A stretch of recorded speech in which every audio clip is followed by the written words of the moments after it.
श्री लक्ष्मी स्तोत्रम। इंद्र ने स्वर्गलोक में जाकर फिर से देवराज्य पर अधिकार पाया और राज सिंहासन पर आरूढ़ हो पद्महस्ता श्री लक्ष्मी जी को इस प्रकार स्तुति की।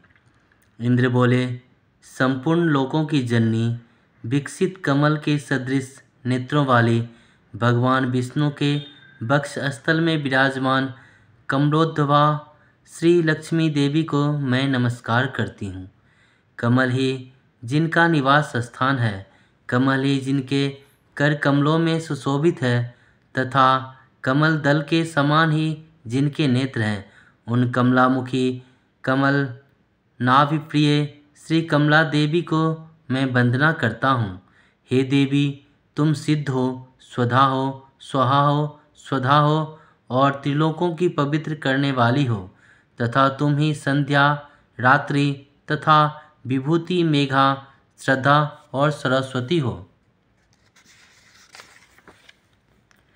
हे शोभने, यज्ञ विद्या, कर्मकांड, महाविद्या, उपासना और गुह्य विद्या, इंद्रजाल तुम ही हो तथा हे देवी, तुम ही मुक्ति फल दायिनी आत्मविद्या हो। हे देवी, आन्वीक्षिकों, तर्क विधि, वेद त्रयी, वार्ता, शिल्प, वाणिज्यादि और दंड नीति, राजनीति भी तुम ही हो।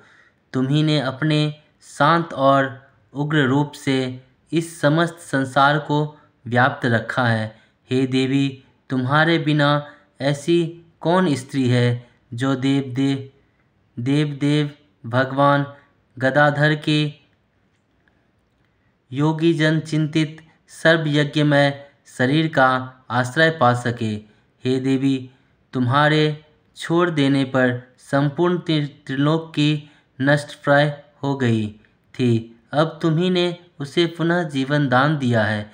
हे महाभागे, स्त्री, पुत्र, गृह, धन, धन्य तथा सौहृद, ये सब सदा आप ही के दृष्टिपात से मनुष्य को मिलती है। हे देवी, तुम्हारी कृपा दृष्टि के पात्र पुरुषों के लिए शारीरिक आरोग्य, ऐश्वर्य, शत्रु पक्ष का नाश और सुख आदि कुछ भी दुर्लभ नहीं। तुम संपूर्ण लोकों की माता हो। हे देवी, देव भगवान हरि पिता हैं। हे माता, तुमसे ही श्री विष्णु भगवान से यह सकल चराचर जगत व्याप्त है। हे सर्व पावनी मातेश्वरी, हमारे केस, खजाना, गोष्ठ, पशुशाला, गृह, भोग, सामग्री, शरीर और स्त्री आदि का आप कभी न त्यागें, अर्थात इनमें भरपूर रहें। अयि विष्णु वक्षा स्थल निवासिनी, हमारे पुत्र, सुहृद, पशु और भूषण आदि को आप कभी न छोड़ें। हे अम्ले, जिन मनुष्यों को तुम छोड़ देती हो, उन्हें सत्व, मानसिक बल, सत्य, शौच और शील आदि गुण भी शीघ्र ही त्याग देते हैं। तुम्हारी कृपा दृष्टि होने पर गुणहीन पुरुष भी शीघ्र ही शील आदि संपूर्ण गुण और कुलीनता तथा ऐश्वर्य आदि से संपन्न हो जाता है। हे देवी, जिस पर तुम्हारी कृपा दृष्टि है वही प्रशंसनीय है, वही गुणी है, वही धन्य भाग्य है, वही कुलीन एवं बुद्धिमान है तथा वह शूरवीर और पराक्रमी है। हे विष्णुप्रिय, हे जगजननी, तुम जिससे विमुख हो उसकी तो शील आदि सभी गुण तुरंत अवगुण रूप हो जाते हैं। हे देवी, तुम्हारे गुणों की वर्णन करने में तो श्री ब्रह्मा जी का रसना भी समर्थ नहीं है, फिर मैं क्या कर सकता हूँ। अतः हे कमल नयने, अब मुझ पर प्रसन्न हो और मुझे कभी न छोड़े।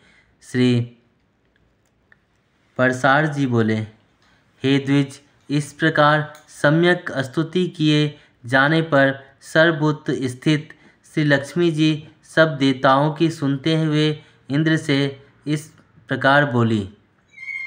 श्री लक्ष्मी जी बोली, हे देवेश्वर इंद्र, मैं तुम्हारे इस स्तोत्र से अति प्रसन्न हूँ। तुमको जो अभीष्ट हो वहीं वर मांग लो। मैं तुम्हें वर देने के लिए ही यहाँ आई हूँ। इंद्र जी बोले, हे देवी, यदि आप वर देना चाहती हैं और मैं भी यदि वर पाने योग्य हूँ तो मुझको पहला वर तो यह दीजिए कि आप इस त्रिलोकी का कभी त्याग ना करें। और हे समुद्र संभवे, दूसरा वर मुझे यह दीजिए कि कोई आपकी इस स्तुति करे उसे आप कभी ना त्यागें। श्री लक्ष्मी जी बोले, हे देव श्रेष्ठ इंद्र, मैं अब इस त्रिलोकी कभी न छोड़ूंगी। तुम्हारे स्तोत्र से प्रसन्न होकर मैं तुम्हें यह वर देती हूँ। जो कोई मनुष्य प्रातःकाल और सायंकाल के समय इस स्तोत्र से मेरी स्तुति करेगा, इससे मैं भी कभी नहीं विमुख न होऊंगी। इस प्रकार श्री विष्णु महापुराण श्री लक्ष्मी स्तोत्र संपूर्ण हुआ।